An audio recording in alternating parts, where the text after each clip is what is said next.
What's up, everybody? It's CMP with Craftmaster Productions and Studio1Tutorials.com. Don't forget to stop by Studio One Tutorials, pick up your premium membership. It is 50 cents a day. And also, please do not forget to stop by cmpkits.com. Get yourself a copy of Memphis Gold Ableton Live template cheat code. It'll change your life. Watch the video in the product description on CMP Kits, and you'll see it's transformative. It's amazing.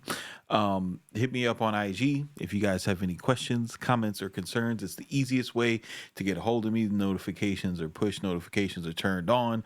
That means anytime throughout my day when I'm going through regular life like a human being, I can be available to you guys. The only risk that you run is if you catch me in a bad mood and you ask me a stupid question. Oh boy. Nah, but it's cool, man. Hit me up. The DMs are open.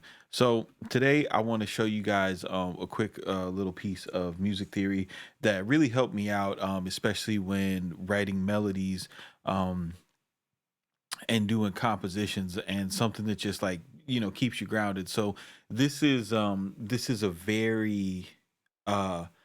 a very simple and surface level introduction to like voice leading, right? So this is what I was able to write just like effortlessly, with a little bit of this knowledge. Something very simple, but it was very easy to accomplish.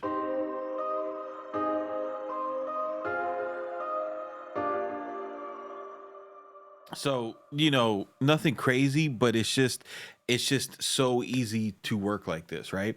And the way that I'm able to accomplish stuff like this, and I mean like almost brain dead pretty much every single time, is through this voice leading concept. And what it is there's different intervals that you can use to voice lead. What I'm going to do is I'm going to show you one that just works for me every time. So if you followed any of my stuff, you know that 1 and 5 is your cadence chords. If any of this is confusing you, please get to studio1tutorials.com, get on the music theory tab, or sign up for sample class.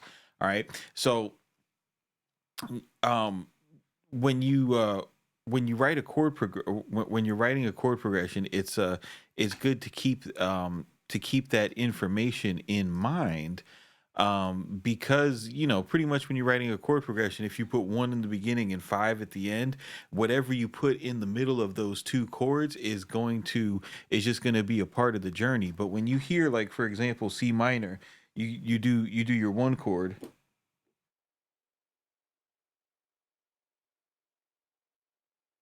Where's my MIDI? You do your 1 chord, and then you go to 5. It just sounds like a resolution, right? And at the same token, when you go from 5 to 1, it sounds like you're going home.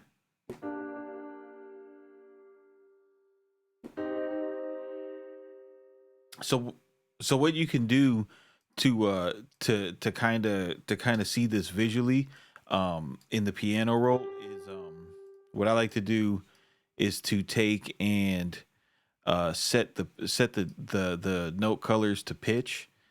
And we're going to go ahead and take these over here, and what I have is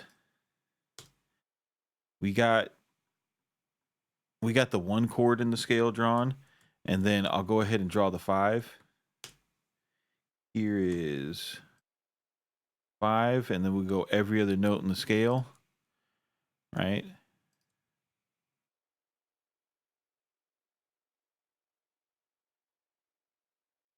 So you get a progression like this. Oops.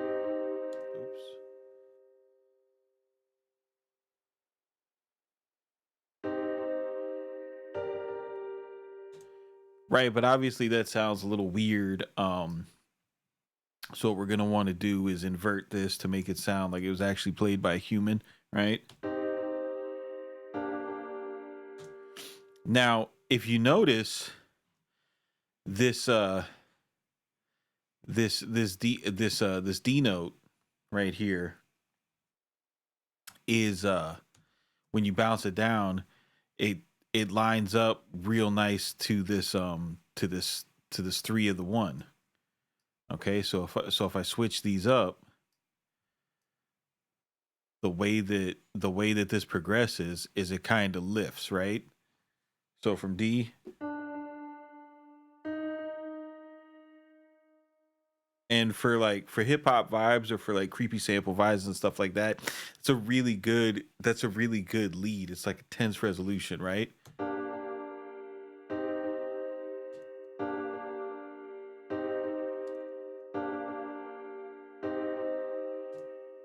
So what I'm gonna focus on is this relationship, and this is the point of voice leading. I'm deciding, right, that okay, I'm going to focus my my chord progression and my melodic movement around this movement from D going to E flat.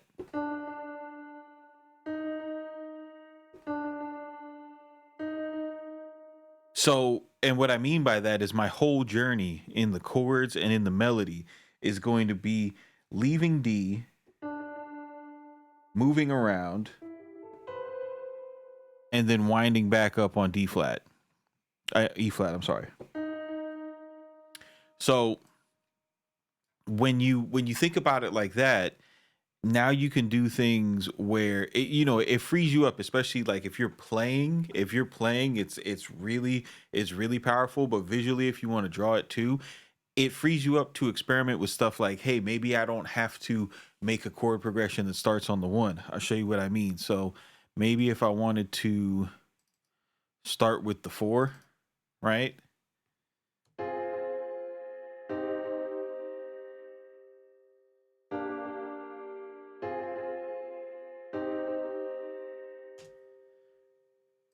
All right. So, and say like, okay, that's not like really looping well. The reason why it's not really looping well is because we're too far off of um our notes that we need to resolve, right? So what we want to do is we want to bring this E flat back in the mix, and then let's build a chord that has that in it. So we'll go every other note in the scale and see what we come up with. Maybe we invert it.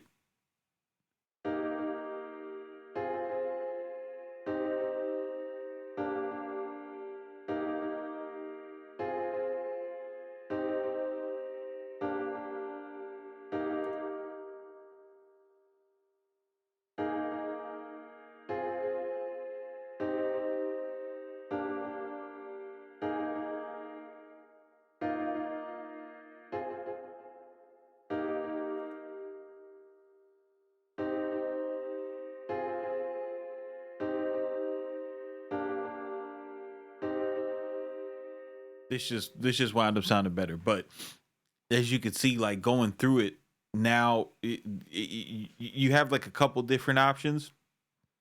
You could roll along with each one of those. The first one, it was like a little bit too bright, too happy, but maybe that would have worked for like an anthem type of track or something. I like my stuff to be a little bit more tense. So now that we have this, and we know the way that we're moving, okay, it's we can go ahead and take these notes and move them up to another instrument. And this is why it's it's nice that Studio One added these colors in, because here we can see we could kind of see the journey, um and the way that the voices are leading. So now we could say, oh, okay, we can use our other things that we know about melodies and what we know about rhythm to make this a good melody, right? So we could decide like, all right, so this first note here, I'm gonna use like a stepwise motion, or a skipwise motion rather. So I'm gonna go up here and do something like this.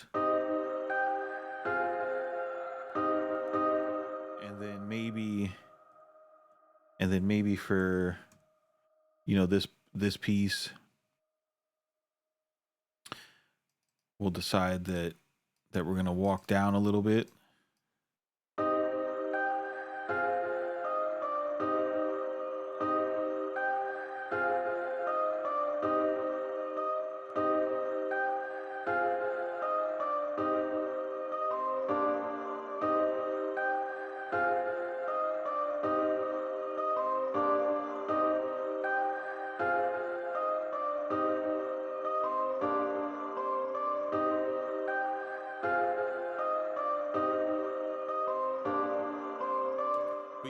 easy it was?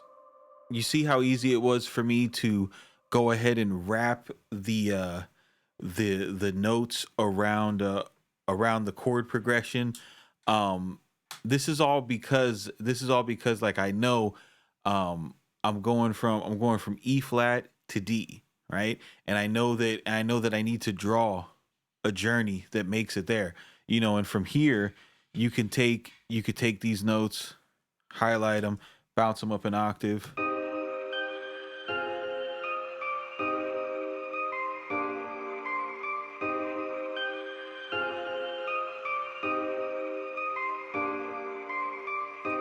So when it comes to voice leading, there's many different relationships. It's not just moving from the third of one chord to the one of another chord.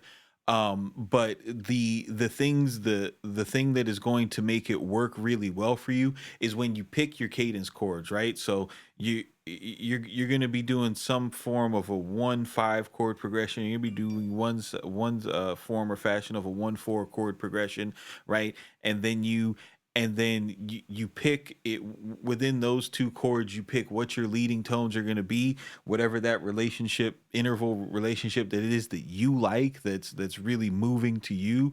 And then you say, okay, I'm going to build everything else around this, right? My chord progression and my melody, I'm going to make it a journey that takes me from this note to this note, right? I'm going to do everything around that resolution. And when you do that, this is the cheat code to unlock just being able to write a great melody every single time you sit down. It's not hard. You just have to have some type of plan, you know? Um Unless you're a magical wizard, from the hills of where Beat Jesus was hatched, and you just get inspiration whispered to you constantly. So it's the CMP with Craftmaster Productions, Studio1Tutorials.com. You guys look out for sample class coming to Studio One Tutorials very, very soon. We're teaching everything about making samples and setting up your own site so that you can learn how to make samples, get to business, and get to selling. That is coming very soon. You guys keep it simple, but do not be basic, and we will see you on the next one.